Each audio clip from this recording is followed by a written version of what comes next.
to anticipate further polarization and hardening of positions. Again, dialogue has proved to be a successful approach.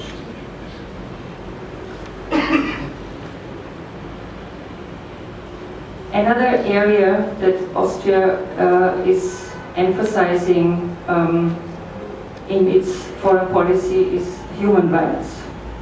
The promotion and the protection of human rights is one of our main priorities. And in particular, women's rights, the rights of children, the safety of journalists, the promotion of freedom and religion, and the protection of religious minorities, as well as combating human trafficking. And also important is human rights education. So Austria in all these areas works closely with partners in the European Union and also the United Nations and the Council of Europe, the OSCE, as I've mentioned before.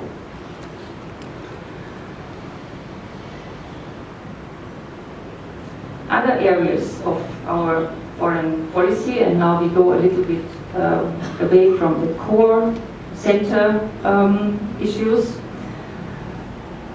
We do also help in foreign trade promotion. So we have business partnerships and we support the Austrian economy in its foreign trade relations. We have about 100 offices around the world, and so the embassies, the consulates can act as door openers for Austrian companies who wish to access new markets, and we can provide local support for them and advocate international framework conditions for Austrian companies. Another part is development cooperation. So Austria has a section in the ministry that is formulating the strategies. We are active in countries in Africa, in Asia, also in Southeast and East of Europe, as well as in the Caribbean. And the cooperation aims at reducing poverty, conserving natural resources, promoting peace and human security in the partner countries. Long-term programs and projects support the help towards self-help, and the ultimate goal is to bring about sustainable improvement in the conditions of life. There's an implementing agency that is called the Austrian Development Corporation that is then carrying out the projects. And the last, but certainly not the least important part, is culture. And this is, it was called the third pillar of Austrian policy for a long time. So we think that culture is very important contribution to international dialogue. It can overcome borders, it can open doors, it unites people of different backgrounds, faiths, religions, and views of the world. So international cultural policy is therefore an essential and invaluable instrument of our foreign policy. And this is an area where I have also tried to be a little more active here in Pakistan, and it all started here in Karachi. And I would like to welcome also our honorary consul, who has been appointed last March. And for the opening of the consulate, we started with a music program, and that has led to a cooperation among musicians, and now several groups of Pakistani musicians will travel to Austria and will perform there.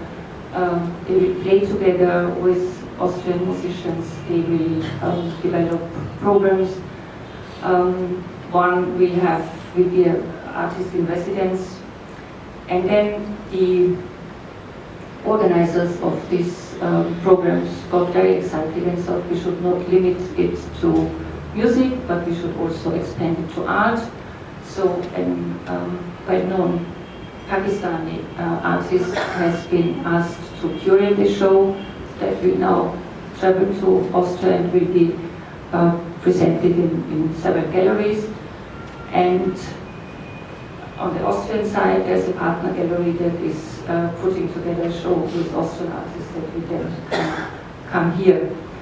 So these are my initial remarks, and I have heard the ambassador has already a number of difficult questions for me, so I will be happy to try to answer them as best as I can. Thank you for your attention.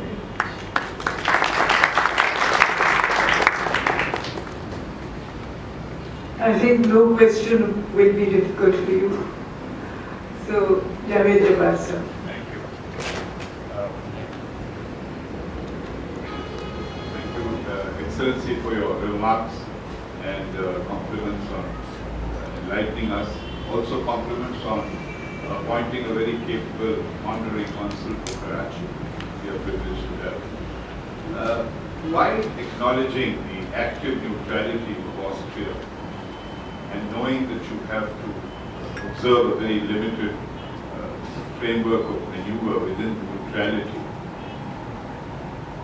to what extent do domestic politics and internal ideological realities of your country create tensions, particularly with regard to recent developments in the Mediterranean, the imminence of refugees from different countries, and the broad apprehensions about the Muslim world?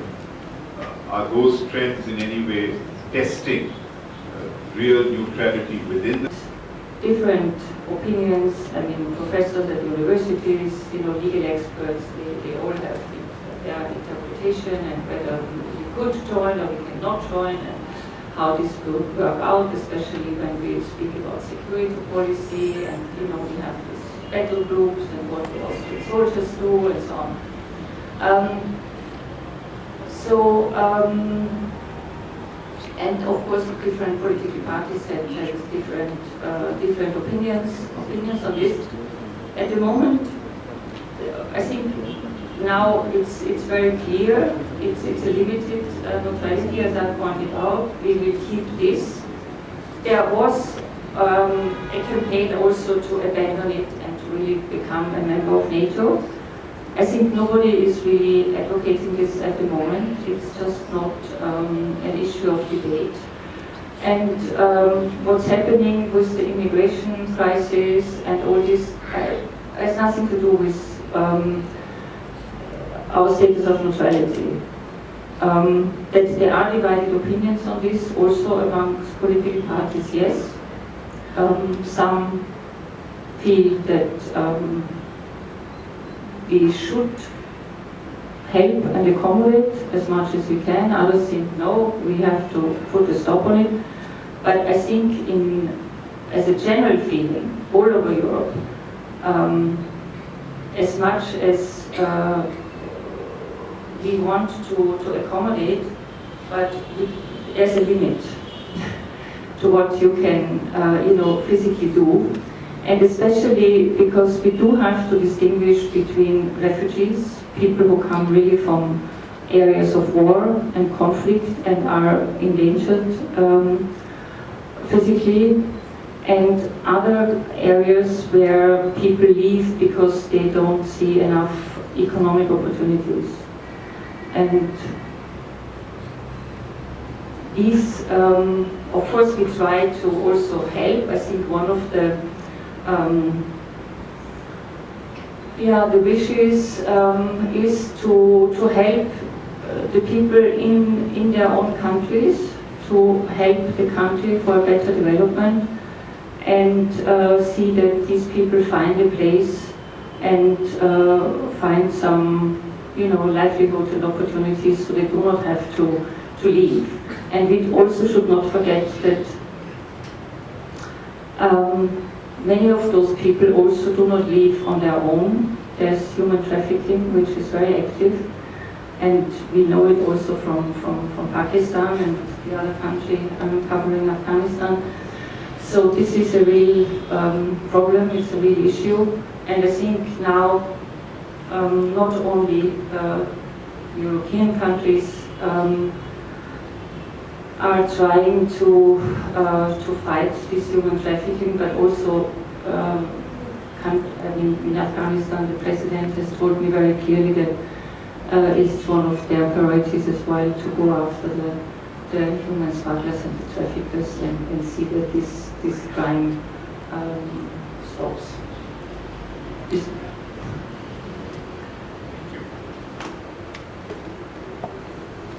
that a question? Yeah. Based on the model of Switzerland. But I think Switzerland has taken a more, first of all, its neutrality is much longer. I mean, it's through history. They have been a neutral country, and they are not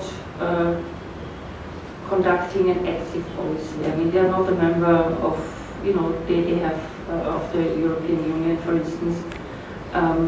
They have for a long time not become a member of the United Nations. So they keep a more quiet role than we have. We have always, from the very beginning, from 1955, started to be active in international organizations. They are also headquarters of the United Nations. That's correct. But I think in their policy, they are more discreet. Is a semi-official organization. It is true, all Austrian companies have to pay a contribution, and they provide a network of offices worldwide. They are called now foreign economic centers. Before they were called trade commissioners. We have an agreement with them that they also have a diplomatic status, and we work very closely together with them. The particular situation for Pakistan is that they do not have an office here. They have an office in Abu Dhabi that is covering all the Gulf countries and Pakistan. So that necessarily also makes it more a task of the embassy then to take some of the initiatives or contacts, because if there's nobody else here, then of course people always come to us with their questions, or there is a bit of a division of labor, if you want. The embassy is more important for having contacts to official organizations, the ministries, if there's a problem. It depends very much on the country. In some countries, if there is a free economy, then you don't need to get involved much. But there are other countries where it is very important that for projects there is the official backing of the state, the government, so the embassy, the ambassador has to be there. Projects where Austrian companies can participate.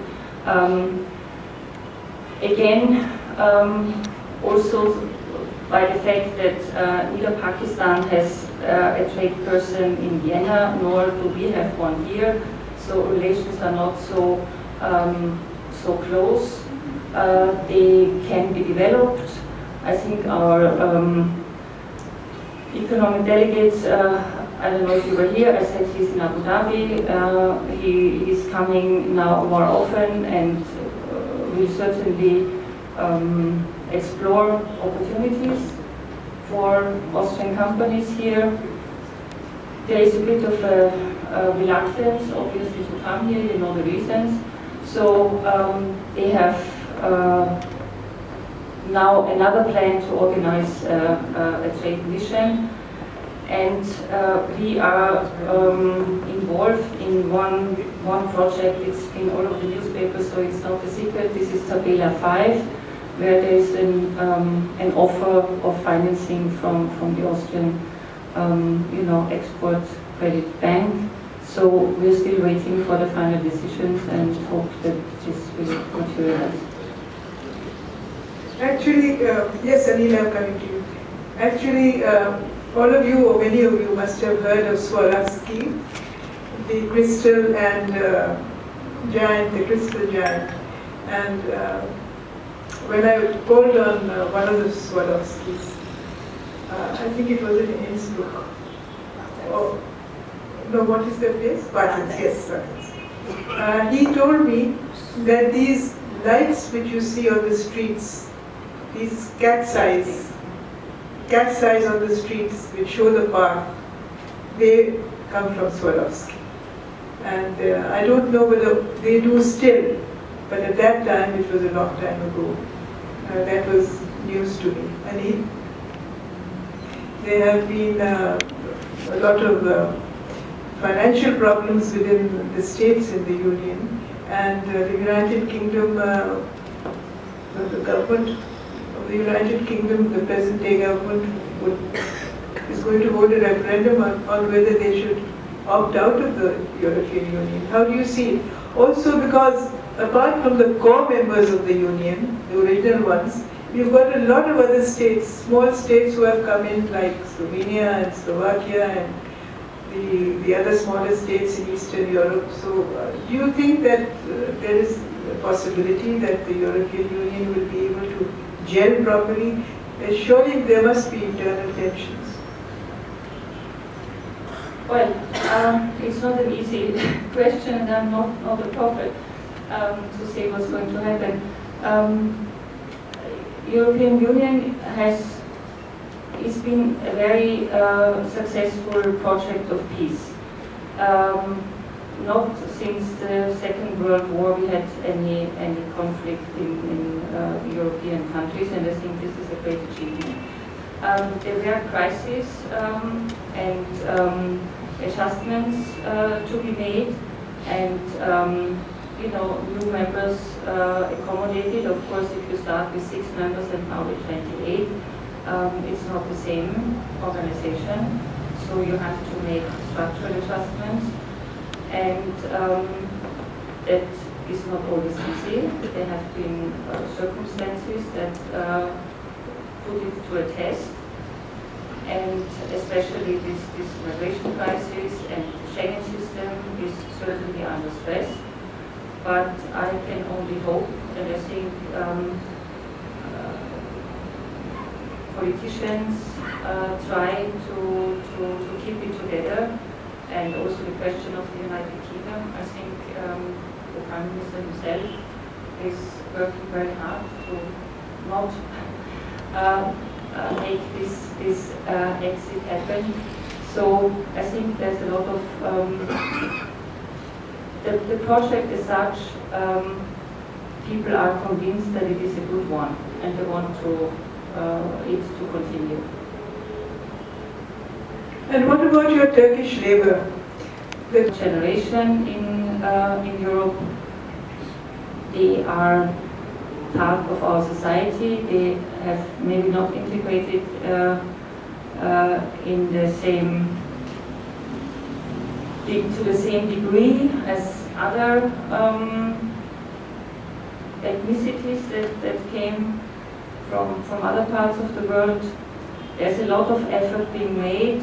Actually, my ministry, which is called for Europe Integration and Foreign Affairs, our minister was before Secretary of State for Integration, and a lot of efforts are being made to integrate them and to make them part of our society and make them study the language and develop their own.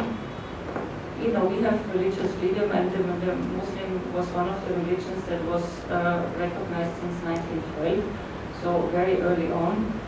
But what the government is trying to do to get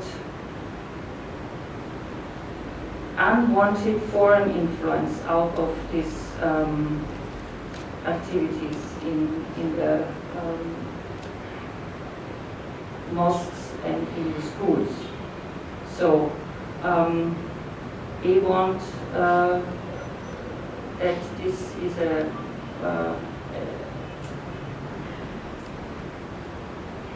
Islam, the practice of Islam that is in accordance with our values and our laws and regulations.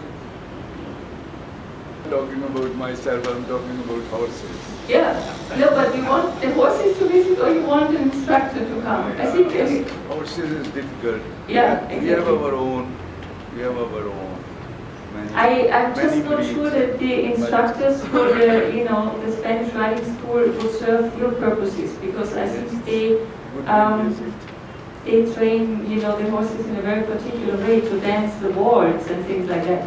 So I don't know if you need this for polo, but I think we can discuss it, and if you feel it's of value, then we try to facilitate. It will be goodwill and cultural exchange and sports exchange,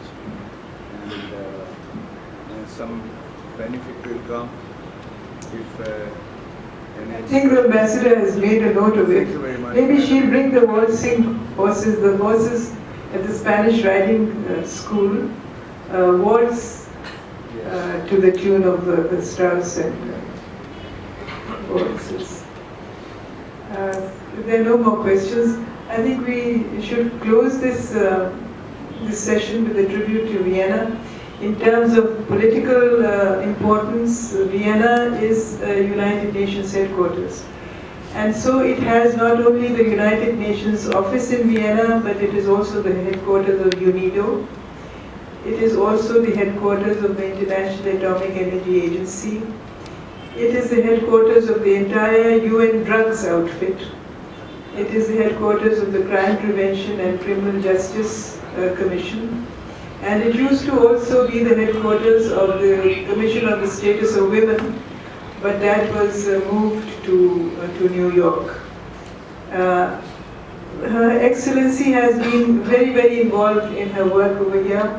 I was quite thrilled to read in the newspaper that she was part of the group which launched the Punjab government's project of Women on Wheels. That is putting young women on motorbikes, on motorbikes, and there are a few young girls even in Karachi who go around on motorbikes, but they are very few and far between, and they are very brave. Thank you very much, Excellency, for the time you've given us, for the patience with which you asked numerous questions. And I hope that you will come here again. It's been a great pleasure to have you. This is